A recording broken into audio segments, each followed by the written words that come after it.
Bien, mis hermanos, ahí está el título del sermón, la balanza emocional. Puesto que estamos hablando, nuestro tema del mes, crecimiento emocional.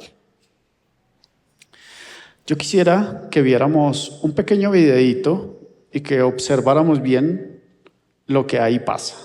Esté atento. Ahí, ¿sí lo vieron?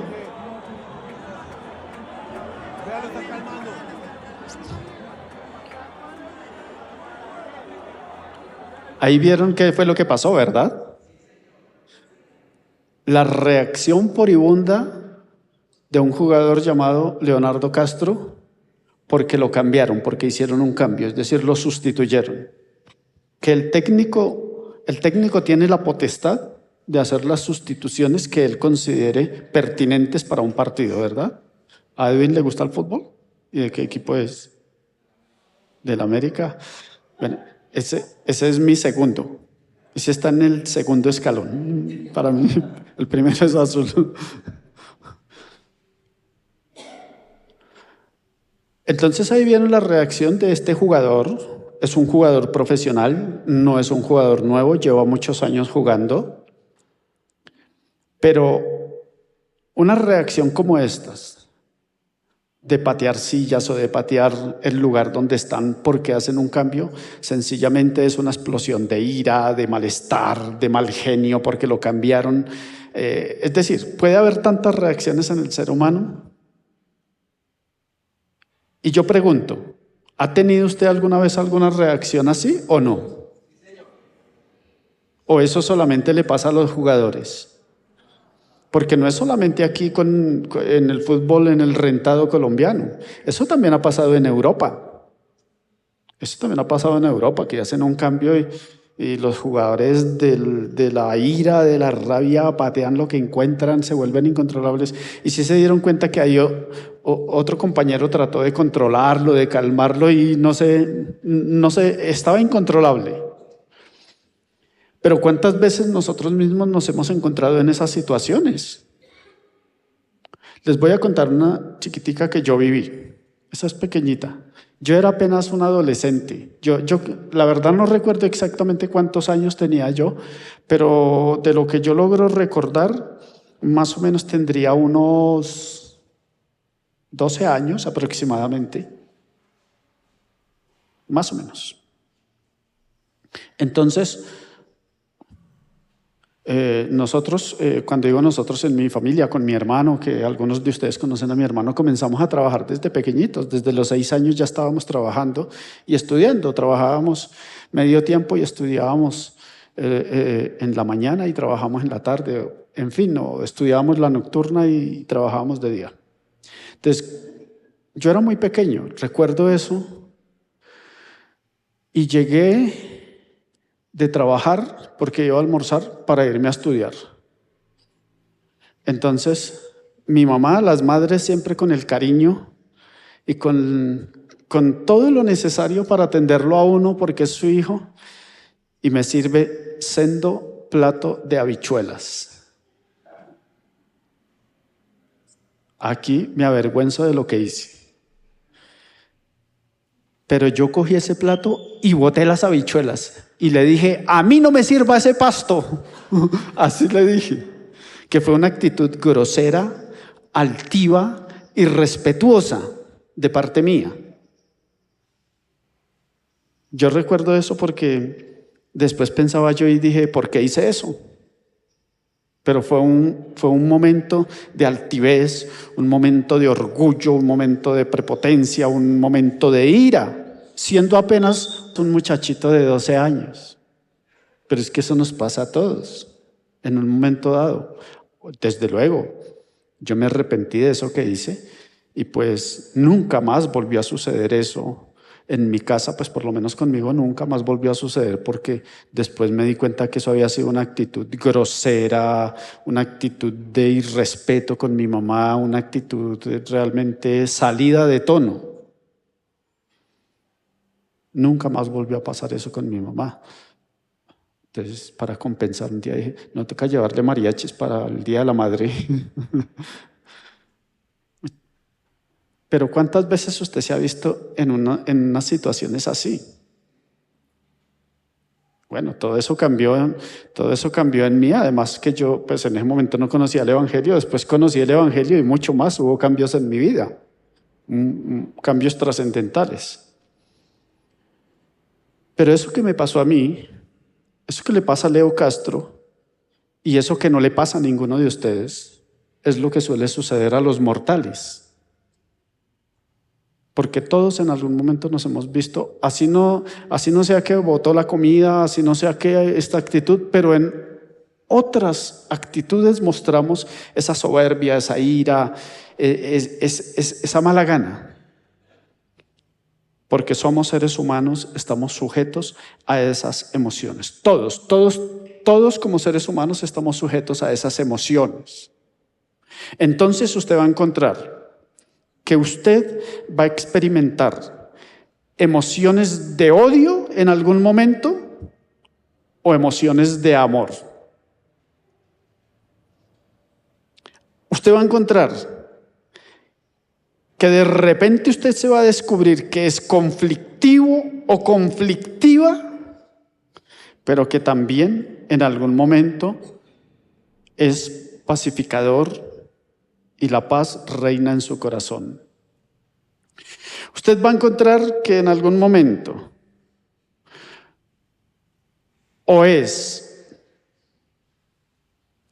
terriblemente orgulloso o orgullosa, prepotente y agresivo, pero que también en otro momento, o tal vez en muy pocos momentos, es humilde.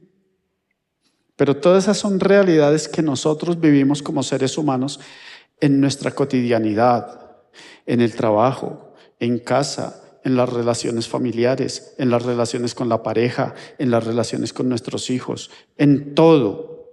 Siempre vivimos con esas circunstancias de vida. Creo que yo les he preguntado, ¿el hombre qué es más? Cuando digo el hombre no es el hombre masculino, sino el ser humano como tal. Depende más muchas veces de su razón o de sus emociones. De las emociones. A veces las emociones nos controlan. Muchas veces las emociones son las que dirigen nuestra vida. Y entonces por eso en el momento menos esperado, acuérdese de algún momento menos esperado, usted saltó en ira, en rabia y hasta gritó a la otra persona. ¿Sí le ha pasado alguna vez?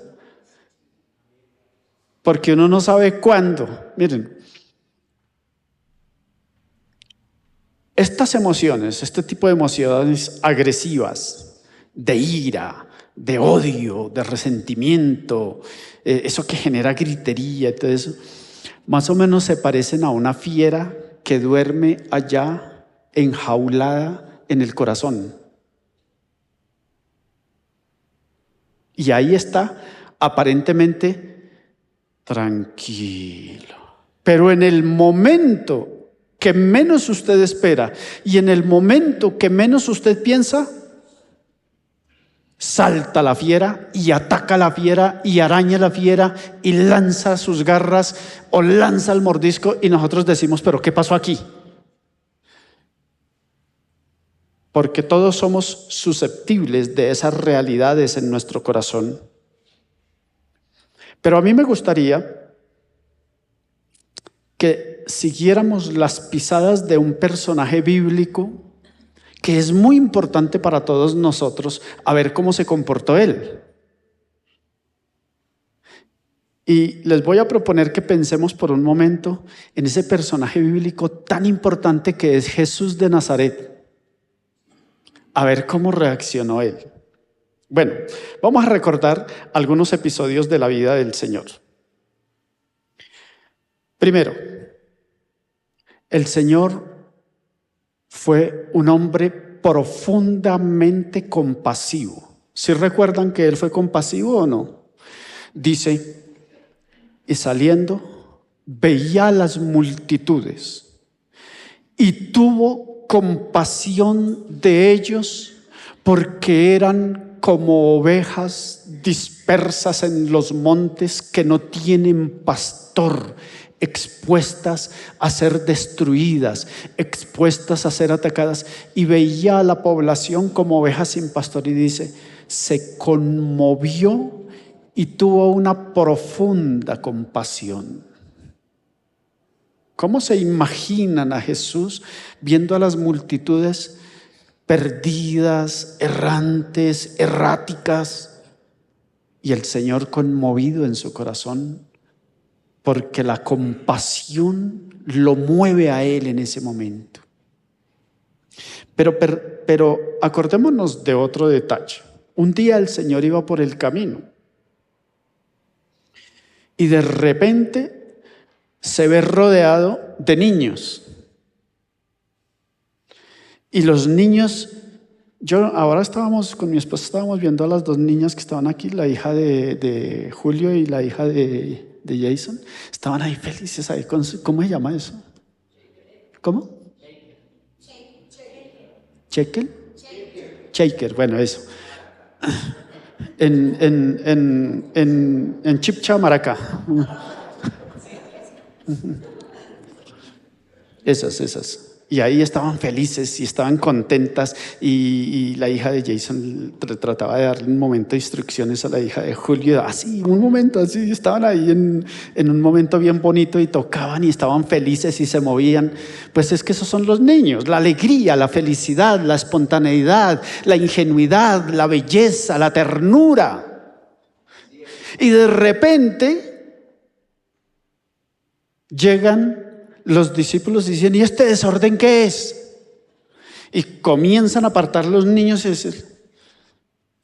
y el Señor se queda viendo esto y dice, el Señor es el que de verdad tiene que decir, ¿y esto qué es? ¿Que mis discípulos dispersando a los niños y quitándoles su naturalidad? No, el Señor dice, dejen que los niños vengan hacia mí, dice, y los bendecía. ¿Ustedes cómo consideran al Señor Jesús en ese momento? El texto bíblico no nos dice, no nos da, digamos, un término en el que Él se veía emocionalmente así. Pero ¿cómo consideran que está el Señor Jesucristo cuando alza a sus niños, los sienta en sus piernas, pone sus manitos sobre la cabeza de los niños y dice, y los bendice? ¿Cómo creen que está Jesús? Exacto. Yo creo que una de las expresiones más hermosas de Jesús, o sea, si hubiéramos tenido una cámara y si hubiera podido ahí tomar un retrato del Señor Jesús, es eso, pastora, esa ternura profunda en el corazón de Jesús, y obviamente esa ternura que lo embarga de felicidad, de alegría con los niños. Eso es el Señor Jesús. Pero también podemos ver al Señor Jesús en momentos profundos de alegría. ¿Cómo creen que estaba el Señor Jesús cuando iba a cenar con sus amigos? ¿Triste? ¿Aburrido? ¿De mal genio? ¿Estaba imponiendo ahí su autoridad a toda hora y dando órdenes? Una vez, una dama llamada Ethel y un joven llamado Edwin nos invitaron a almorzar. Estaban felices y nos hicieron felices. Gracias por su felicidad. Es nuestra felicidad. Nos hicieron felices porque eso era Jesús, la felicidad. En esas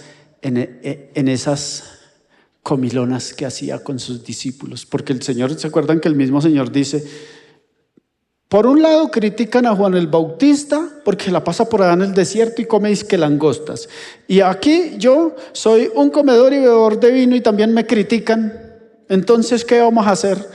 Con eso el Señor estaba diciendo, bueno, a mí me gusta degustar las comidas, a mí me gusta la invitación que me hace Lázaro, a mí me gusta la invitación que me hizo Simón el leproso allá a comer a su casa, a mí me encantó la invitación que me hizo Zaqueo, allá estuvimos comiendo, allá disfrutamos, allí hablamos de lo lindo, reímos, la alegría. Ahí está Jesús con todas esas expresiones. Pero también vemos a un Jesús profundamente amoroso. Entonces, si nos vamos dando cuenta que Jesús también tenía todos esos elementos normales de un ser humano. Era compasivo, era cariñoso, era alegre, pero también amoroso. Pues si hay algún sello que identifique el ministerio del Señor Jesucristo fue el amor, porque Él absolutamente todo lo hizo por amor. Todo lo hizo por amor. Puedo ver casi a Jesús, o sea, una imagen mental. Puedo ver casi a Jesús cuando ve a esa mujer que en el texto la denomina como mujer adúltera, arrojada en el piso, humillada, todos los religiosos ahí al lado queriendo apedrearla y matarla. ¿Y qué hace Jesús? ¿Recuerdan qué hace Jesús? No qué dijo, sino qué hace. Sí, la defendió, pero ¿qué hizo? Hizo otra cosa.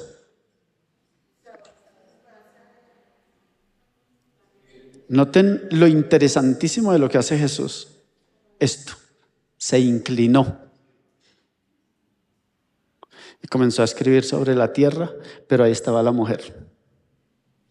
Dígame en qué significa ese inclinarse. Se bajó al nivel de la mujer para decirle: mujer, te comprendo. Mujer, te comprendo porque te acusan. Y yo sé que es eso porque a mí también me acusan y me quieren matar. Y yo me imagino a ese Jesús con ese intenso amor por esa mujer ahí que está a punto de morir apedreada por el fanatismo religioso de fariseos, saduceos, escribas y demás. Pero el único que tuvo la capacidad de inclinarse, ponerse al nivel de la mujer, entenderla, comprenderla y manifestarle ese profundo amor fue Jesús. Y fue tan así que le dijo: mujer, ni yo te condeno. Más o menos como que le hubiera dicho: mujer, ni yo te condeno. La abrazó: vete y no peques más. ¿Eso no lo hace un acto de amor profundo?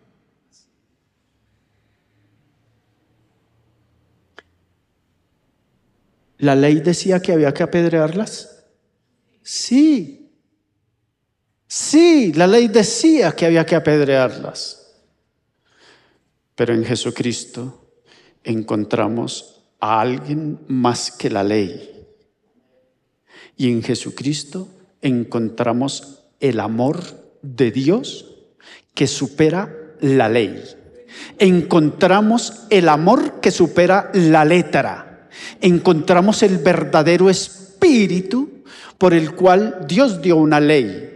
No para que fuera letra muerta, sino para que fuera expresión del amor de Dios. Y en Jesucristo se manifestó y floreció tan profundamente el amor como en ningún otro hombre en la historia. Ese era Jesús. Pero veamos más. Veamos el otro lado. Si Jesús fue compasivo, ¿Jesús tuvo momentos de tristeza o no? Claro. Jesús tuvo momentos de profunda tristeza. Esa tristeza que usted siente también y la que yo siento.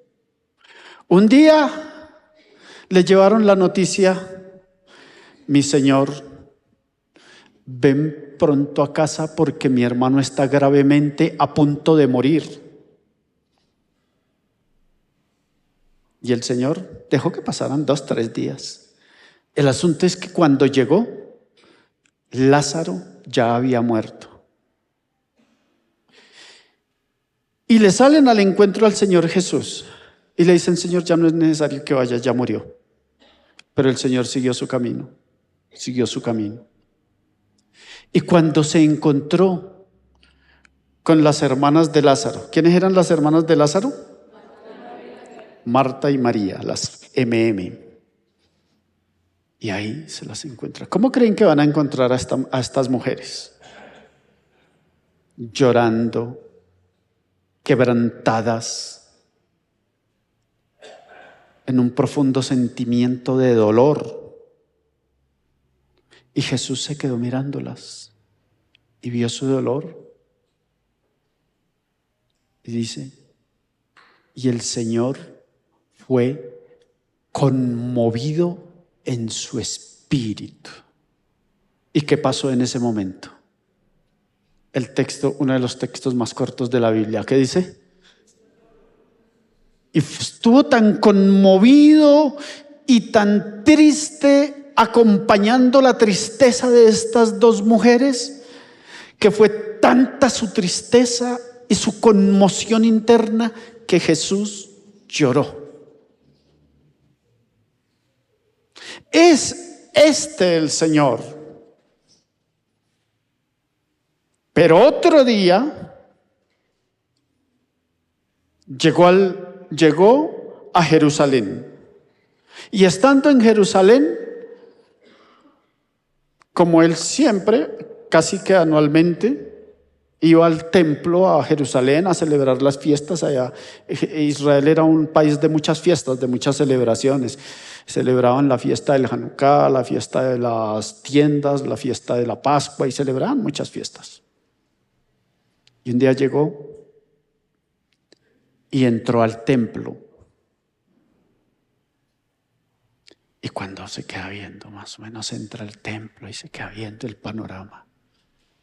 Y entonces allá están los vendedores que abusan de la gente. Al otro lado están los religiosos. Al otro lado están los escribas. Allá están los sacerdotes que manejan un negocio en el templo. Bueno, encontró que habían cambistas en el templo. Era intercambio de monedas, pero eso era todo un negocio a favor de los sacerdotes. Había gente que vendía palomas, que vendía corderos, que vendía todo para hacer sacrificios. Eso era un negocio terrible en el templo. Y el Señor se queda viendo eso. Y entonces el Señor se va llenando. Dice: esto no puede ser la casa de mi Dios. Esto no puede ser la casa de mi Padre. Si mi Padre dijo que esta casa es casa de oración. Y se llenó tanto de sentimiento, de celo, porque no se estaba haciendo buen uso de la casa de Dios, y se llenó de tanta indignación que no aguantó más. Y inmediatamente fue por esos puestos y comenzó a botar, a regar, comenzó a botar monedas, a botar lugares donde vendían palomas. ¿Se imaginan ese templo y ese estruendo en el templo? Y se hizo de un azote y comenzó a azotar y a sacar a la gente. Estaba indignado. ¿El Señor haría eso con alegría o con rabia y con ira? Claro, ahí había ira. Ahí había ira. Ahí había un profundo enfado. Estaba enfadado Dios. Estaba enfadado Jesucristo. Porque se estaba abusando de la fe. Se estaba abusando de la espiritualidad. Se estaba abusando del pueblo. Se estaba abusando de los hijos de Dios. Y porque de la fe se había hecho un comercio, se estaba abusando. Y Jesucristo dijo: eso no puede ser así. Y sacó a vendedores, botó mesas de cambistas. Ese día se hizo un estruendo impresionante y un corre-corre en el templo por todo lado, porque eso no pasaba hacía años y años y años y años. Eso no había pasado en el templo, porque nadie había tenido el coraje de denunciar esa religiosidad falsa. Pero Jesús lo hizo, y no lo hizo con pañitos de agua tibia, sino que estaba enfadado, tenía ira. El celo de tu casa me consume, dijo el Señor. Este es otro Jesús, este ya no es el amoroso, ¿cierto? Este ya no es el compasivo. Este ya no es el de la alegría. Este es el enfadado. Pero además,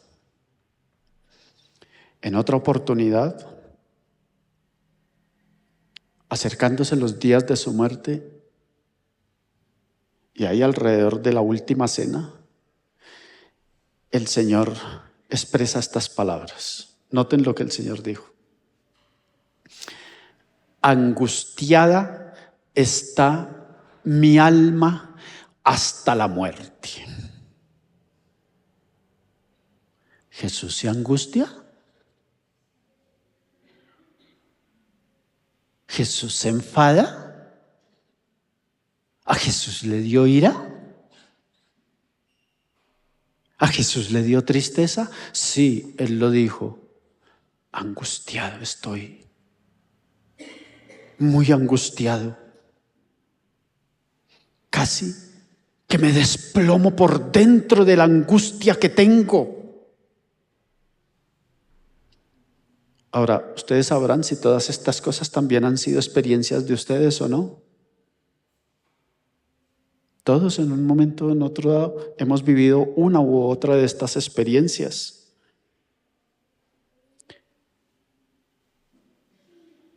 Pero el Señor también dijo en otro momento, también ahí alrededor de la última cena, dijo esto.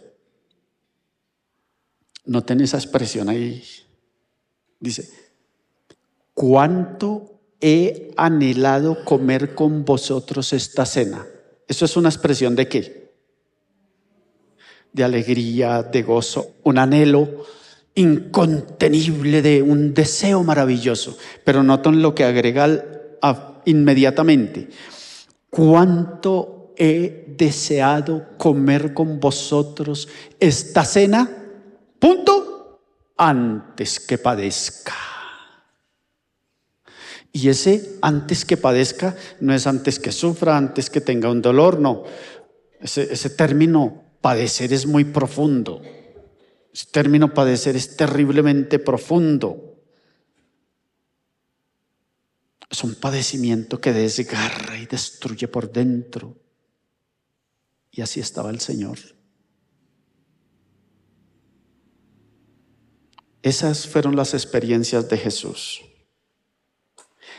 Viendo estas otras experiencias, no las primeras, sino las últimas de las que he hablado, algunos dirían, no, pero es que Jesús también como que tenía complejo de víctima, porque Él es el que sufre, Él es el que se angustia, Él es el que...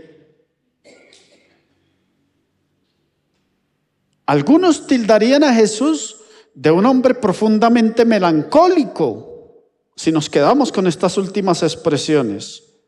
Porque a esto tendríamos que agregarle, ¿Jesús en algún momento sintió miedo o no? Imagínense sabiendo que lo van a matar ya, al día siguiente lo van a matar. Les recuerdo que Jesús Jesús es totalmente hombre, un ser humano, tal como usted y tal como yo, que sintió miedo, que sintió angustia, que se enfadó, porque esa es la realidad del ser humano. Porque Jesús sintió todo eso, porque como dijo un escritor, lo que no se asume no se redime, es decir, Jesús tenía que sentir todo lo que usted y yo sentimos, experimentar todo lo que usted y yo sentimos, para entonces saber qué era lo que tenía que redimir, porque entonces sabía cuánto sufría el hombre, cuánto padecía el hombre y cuál había sido el efecto del pecado en el corazón del ser humano. Y por eso Jesús sintió todo. Tuvo miedo. ¿Jesús se decepcionó? ¿Se decepcionaría en algún momento o no? Imagine cuando el otro le sale que por 30 monedas y con un beso traicionero lo va a vender. Imagínense lo que piensa Jesús.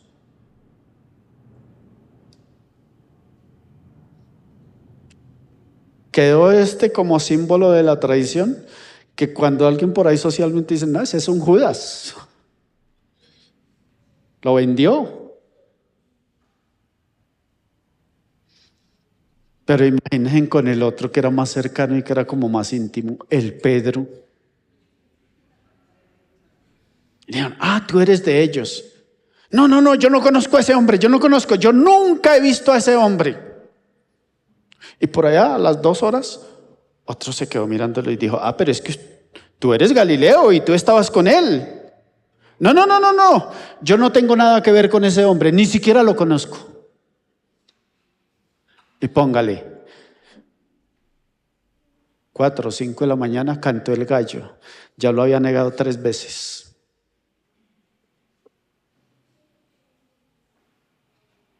Cantó el gallo. La negación. Jesús se sintió traicionado. Y el dolor en su corazón, la angustia. Pero bien, lo que yo quiero preguntarles ahora es, ¿qué identificaba más a Jesús? ¿Su alegría, su amor? ¿Qué identificaba más a Jesús? ¿Esos momentos de compasión profunda, esos momentos de cariño? ¿O su enfado o su tristeza? ¿Qué identificaba más a Jesús?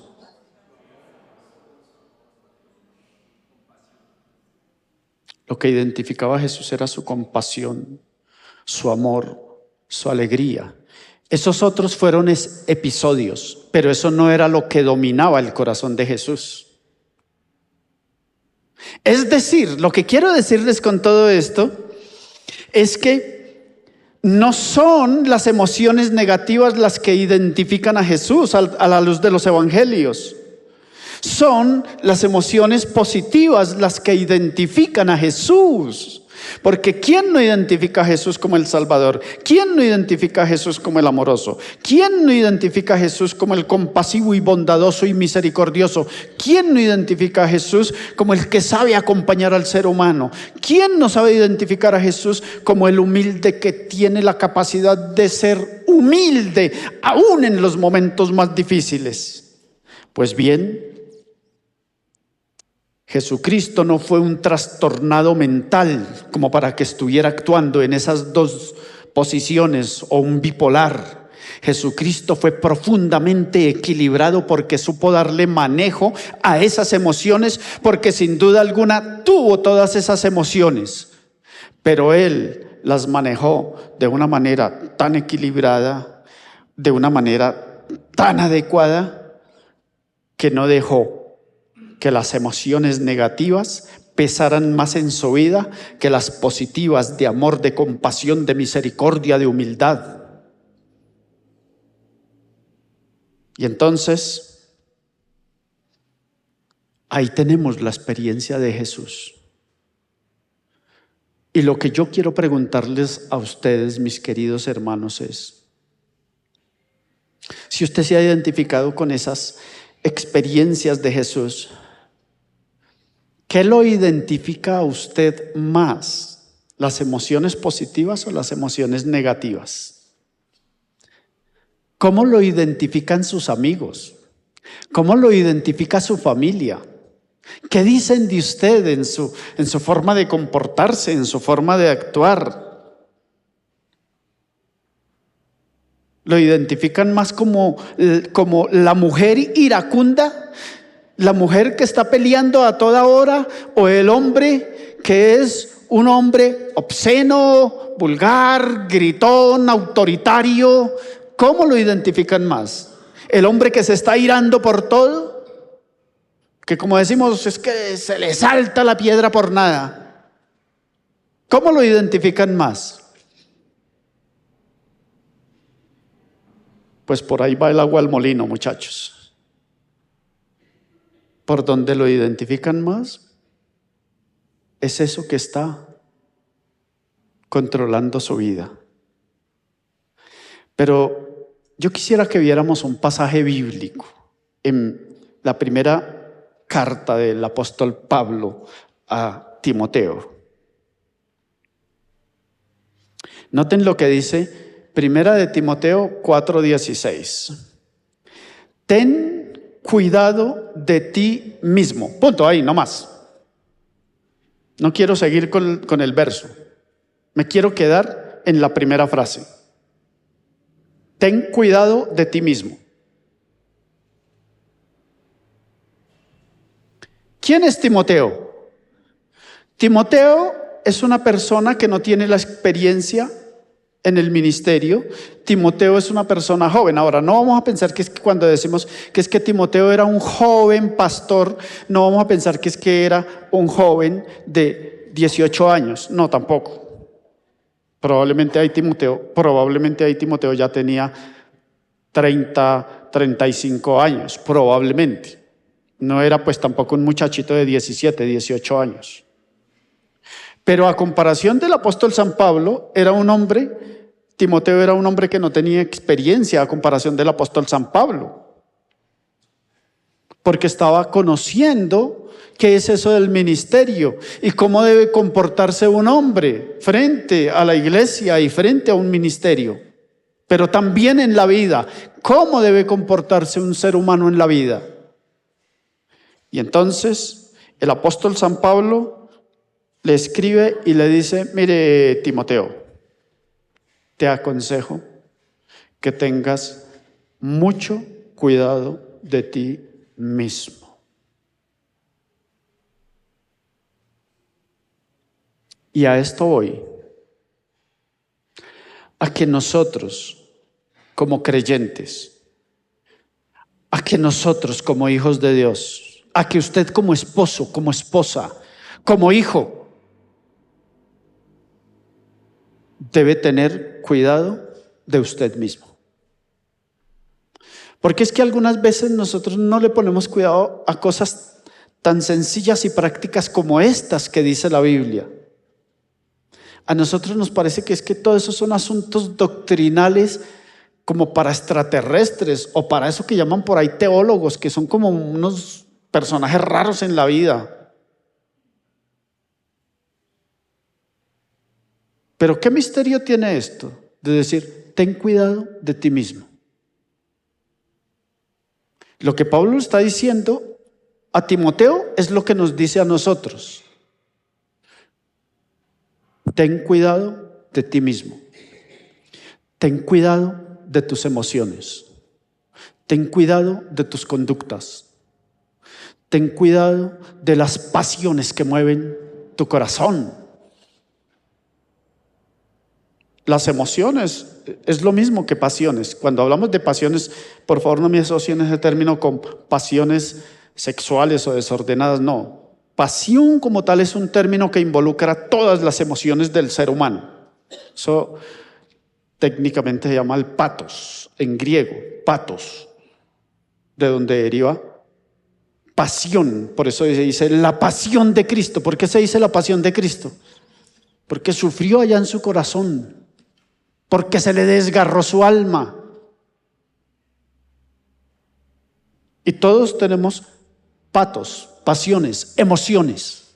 Y Pablo dice, ten cuidado de ti mismo.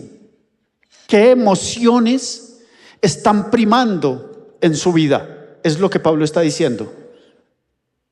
Y cada uno conoce exactamente quién es, cómo se comporta y cómo va la cosa en su vida. Entonces, el creyente está llamado para cultivar esas emociones y esas virtudes adecuadas en su vida, porque si son las otras, eso sí que nos va a afectar como seres humanos. Veamos un pasaje que el mismo apóstol Pablo aconseja a la iglesia en Efesios. En el capítulo 4, verso 31, veamos lo que dice el apóstol San Pablo, ya no a un individuo como tal, sino a toda la iglesia. Es decir, esto es como si Pablo nos lo estuviera escribiendo a todos nosotros. En la mente de Pablo estábamos nosotros y nos estaba diciendo esto: quítense de vosotros. ¿Toda qué? ¿Todo qué? ¿Todo qué? ¿Y qué más? ¿Y qué más? ¿Y qué más? Quítese de vosotros. Porque estas son las emociones y las pasiones que destruyen al ser humano. Esto es lo que amarga al espíritu. Esto es lo que marca y pone un sello negativo, destructivo en el corazón del ser humano. Y por eso Pablo, entendiendo la naturaleza del ser humano, le aconseja a la iglesia y dice: quítense de vosotros toda amargura, porque el corazón se va amargando por muchas cosas.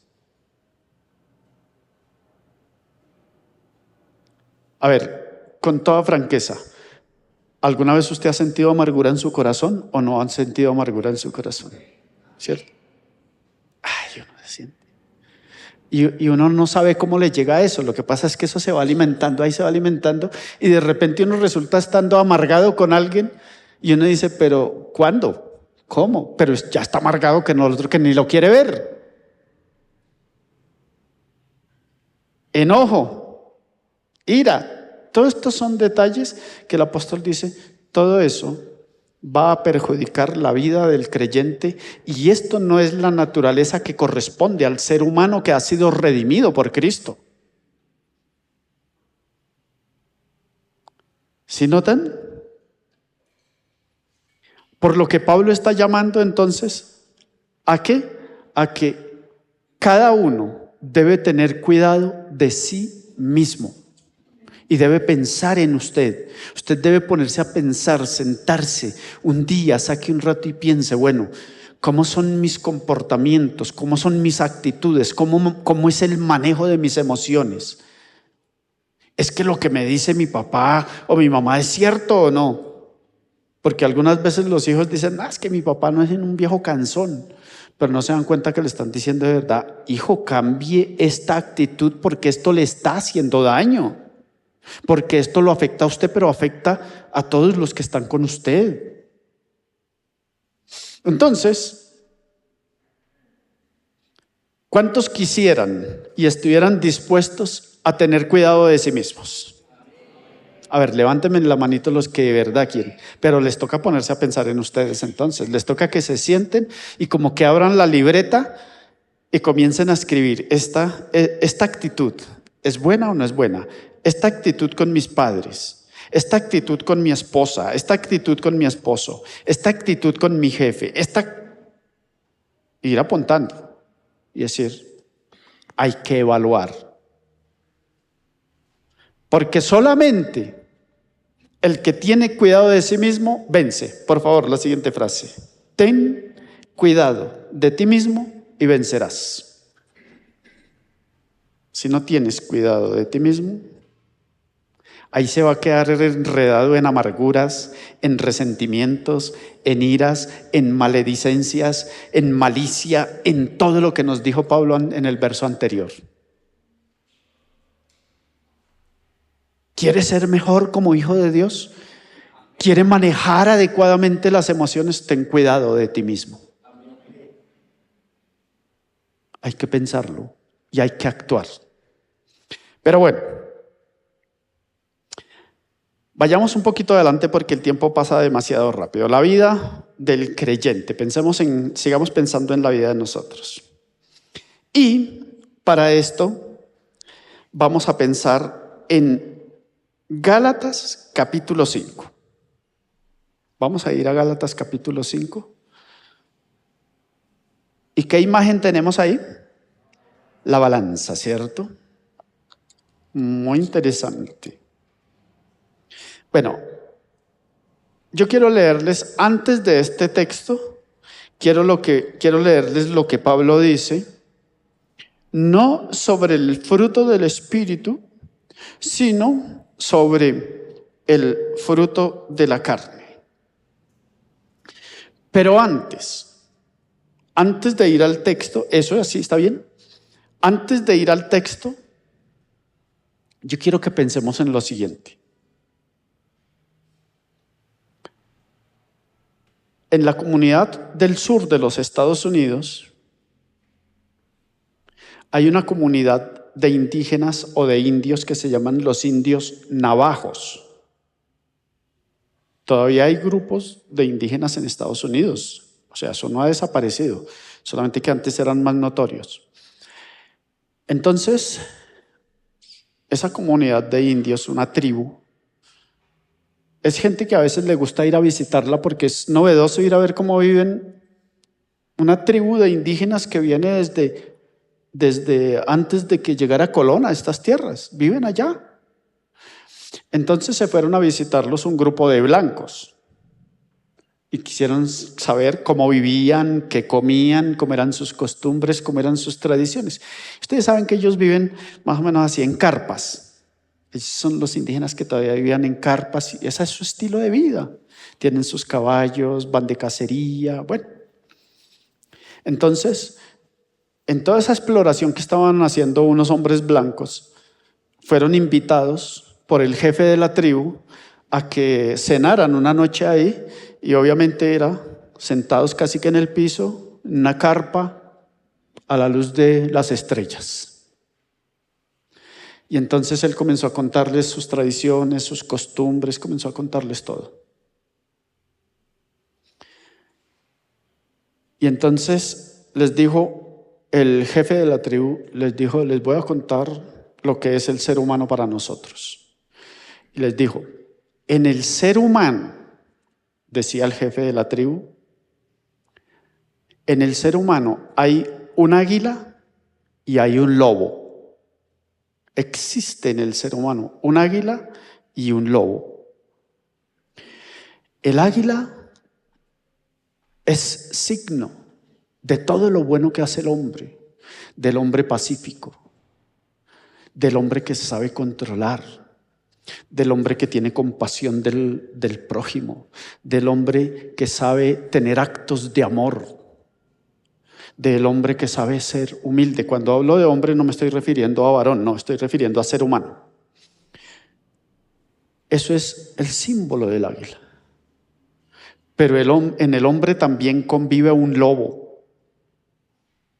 Y el lobo es depredador, destruye. Le gusta la guerra, le gusta el conflicto, le gusta buscar la presa y destruirla. Y el hombre que es conflictivo está representado ahí. Y el hombre que solamente vive en peleas, el hombre que solamente es dominado por su ira, por sus pasiones desordenadas, está representado en el lobo. Entonces, uno de los hombres blancos que estaba escuchando la historia y todo, le pregunta al jefe de la tribu, pero dígame, ¿quién predomina más? ¿Quién domina más el corazón del ser humano, según la tradición de los navajos? La respuesta del jefe de la tribu fue, domina más, predomina más a quien el hombre alimente más diariamente, o al águila o al lobo. ¿A quién alimenta usted más? Ahora sí veamos Gálatas. Antes, todavía no me saquen el texto de que les dije, quiero leerles que Pablo nos presenta lo siguiente. Voy a leer en Gálatas capítulo 5, verso 16. Si lo pueden tener, está bien, del 5:16 en adelante. Solamente que yo les envié el texto del verso 22 y 23 nomás. Si no lo tienen, no es problema, yo lo leo. Digo pues, andad en el espíritu y no satisfagáis los deseos de la carne. Ya nos planteó Pablo el asunto. ¿Andad qué? ¿Y no satisfagáis qué? Allá, el espíritu y la carne. Ahora, quiero que entiendan la carne no como pasiones sexuales, porque es que casi siempre se asocia a eso. Cuando Pablo habla de la carne, habla de la voluntad humana, de la característica propiamente humana, de lo que identifica al ser humano. Entonces está diciendo, digo pues, andad en el espíritu y no satisfagáis los deseos de la carne, porque el deseo de la carne es contra el espíritu y el del espíritu contra la carne, y estos se oponen entre sí para que no hagáis lo que quisierais. Pero si sois guiados por el espíritu, no estáis bajo la ley. Entonces se notan que Pablo ya opone ahí como dos fuerzas que están en el ser humano: la carne, los deseos humanos, la voluntad humana, pero la dirección del Espíritu de Dios, la gracia de Dios a través de su Espíritu. Ahí ya están. Y noten lo que dice Pablo. Y manifiestas son las obras de la carne que son. Escuchen, ¿qué es ese lobo en el hombre? Ahí está el lobo. Adulterio, fornicación, inmundicia, lascivia, idolatría, hechicerías, enemistades, pleitos, celos, iras, contiendas, disensiones, herejías, envidias, homicidios, borracheras, orgías y cosas semejantes a estas, acerca de los cuales los amonesto, como ya os lo he dicho antes, que los que practican tales cosas no heredarán el reino de Dios. Ya está planteado en un lado de la balanza esto. Ahora sí, si por favor me regalan la otra cita, por favor, la de Gálatas. Porque Pablo como que pone en la balanza del corazón del ser humano esto: la carne y el espíritu, la voluntad humana o la voluntad de Dios a través de su espíritu.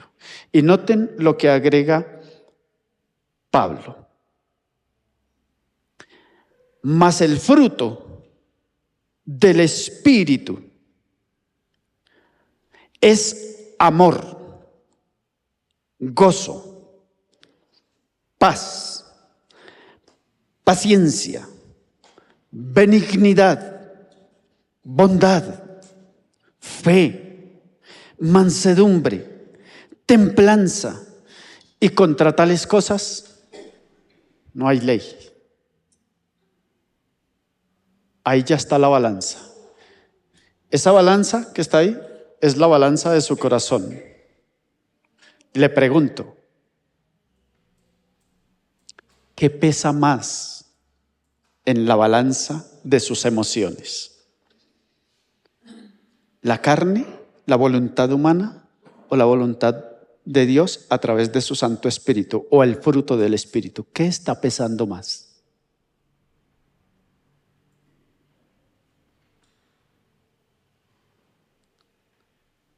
Lo que pasa es que cuando Cristo entra a nuestra vida, y lo que pasa es que cuando el Señor entra a nuestro corazón, su Espíritu, su Santo Espíritu, nos ayuda a equilibrar esas emociones tan complejas que nosotros traíamos. Porque es que antes nosotros teníamos un desorden de emociones. Antes de ser creyentes, ¿quién nos controlaba las emociones? Escasitamente en la escuela, en el colegio, dan un cursito de ética y valores. Dígame, ¿quién más lo ha educado a usted en emociones? ¿Quién más lo ha educado a usted en emociones? Y si de pronto papá y mamá no tienen la pericia de orientarlo a uno en el manejo de las emociones, pues uno realmente es un lobo salvaje que va destruyendo lo que se le pase por delante, lo que se le atraviese. Pero cuando conocemos el Evangelio, Dios nos hace un regalo tan precioso, tan extraordinario. Dios nos hace un regalo tan maravilloso que eso no nos lo da ni la universidad, ni el colegio, ni cursos de ética, ni cursos de valores. Eso no lo da nadie. Eso no lo da solamente Dios, porque Dios deposita su Santo Espíritu en el corazón del creyente para que el Espíritu de Dios oriente al ser humano y lo ayude a controlar su vida, sus emociones y todo lo que hay allá en lo profundo de su corazón. Es el Espíritu de Dios. Y es solamente el Espíritu de Dios. Cuando nos sentamos a hacer ese balance que les dije, vamos a pensar en nosotros mismos, tenemos que sacar otra hoja bien grande para darle espacio al Espíritu de Dios. Y para darle espacio a los frutos que leímos: amor, gozo, paz, paciencia, benignidad, bondad, fe, mansedumbre, templanza. A todo eso hay que darle espacio y hay que revisar cómo va eso en mi vida. El Espíritu de Dios. Les voy a decir, es una frase atrevida, pero es una frase que puede llegar a ser real. El Espíritu de Dios, cuando de verdad nosotros no contristamos el Espíritu y le damos libertad para que Dios sobre a través de su Espíritu, el Espíritu de Dios le va a ayudar a usted a vivir como un sabio, como una sabia. Dígame, ¿cuántos de ustedes conocen a hombres o mujeres que ustedes digan, no, es que esa persona es sabia, de verdad es sabia? ¿Cuántos sabios hay en la vida? O sea, qué difícil encontrar un sabio en la actualidad, ¿cierto? Pero Dios quiere hacer de su iglesia hombres y mujeres sabios, porque son dirigidos, sustentados y movidos no por la carne ni por las obras de la carne, sino por la dirección de su Santo Espíritu. Y cuando el Espíritu de Dios gobierna el corazón del ser humano, entonces nacen sabios para la gloria de Dios y nacen sabios para la convivencia dentro de la sociedad. Y entonces van a decir, pero es que esa persona tiene una forma de ser tan bonita, esa persona tiene una forma de ser tan ejemplar, esa persona tiene una forma de ser que de verdad nos da ejemplo. No que no se vaya a equivocar esa persona. Lo que pasa es que siempre vamos a estar expuestos o ya a las obras de la carne o ya a la dirección y al fruto del Espíritu. Pero ¿qué es lo interesante de esto? Que a quien usted alimente más diariamente va a resaltar más en su vida. ¿Usted a quién va a alimentar más de hoy en adelante? ¿A la carne o al Espíritu? Esa es la tarea. Y entonces verá el águila volar. Y entonces verá el águila surcar los cielos con toda libertad.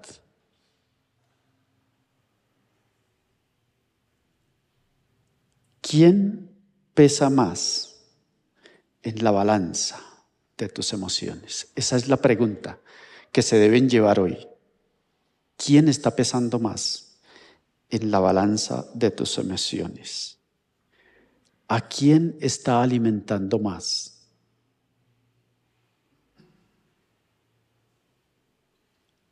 ¿La carne o le está dando libertad al fruto del Espíritu Santo?